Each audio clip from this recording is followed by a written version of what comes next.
ছুটির দিন হোক বা নিরামিষ দিনে এরকমই যদি বাসন্তী পোলাও থাকে আর অন্য কিছুর প্রয়োজনও পড়বে না।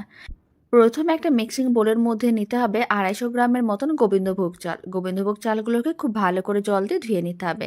তারপর সমস্ত চালগুলোকে এরকম একটা ছাঁকনির মধ্যে রেখে জলটা ঝরিয়ে নিতে হবে আর 15-20 মিনিটের মতন ফ্যানের নিচে রেখে দিতে হবে। তারপর শুকনো চালগুলোকে নিতে হবে একটা মিক্সিং বোলের মধ্যে, তার মধ্যে হলুদ গুঁড়ো, গরম মশলার গুঁড়ো আর দিয়ে দিলাম কিছুটা পরিমাণ আদা বাটা, ঘি। সমস্ত কিছু খুব ভালো করে একসঙ্গে মিশিয়ে নিতে হবে। খুব ভালো করে মেশানো হয়ে গেছে। এবার চালগুলোকে এক সাইডে রেখে দিলাম। কড়াইয়ের মধ্যে দিয়ে দিলাম 1 চামচের মতন ঘি।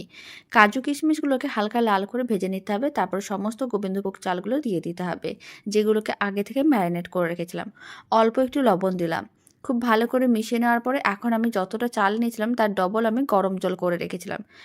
গরম জল দিয়ে পোলাওটা করলে খেতে অনেক বেশি ভালো হয় আর খুব সুন্দরভাবে পোলাওটা রেডি হয়। এবার আমি 3টের মতন কাঁচা লঙ্কা দিলাম আর 3 চামচের মতন চিনি দিলাম। মিষ্টিটা আপনারা চাইলে কম বা বেশি করতে পারেন। খুব ভালো করে সমস্ত কিছু মিশিয়ে নিতে হবে। ঢাকনা বন্ধ করে ফ্লেমটা মিডিয়াম টু লোতে রেখে 10 মিনিট রান্না করে নিতে হবে।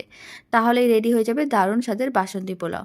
ঠান্ডা হয়ে গেলে বাসন্তী পোলাওটা আরও অনেক বেশি ঝরঝরে হয়ে যাবে। বাসন্তী পোলাওটা এখন একটা প্লেটের মধ্যে সার্ভ করে নিলাম।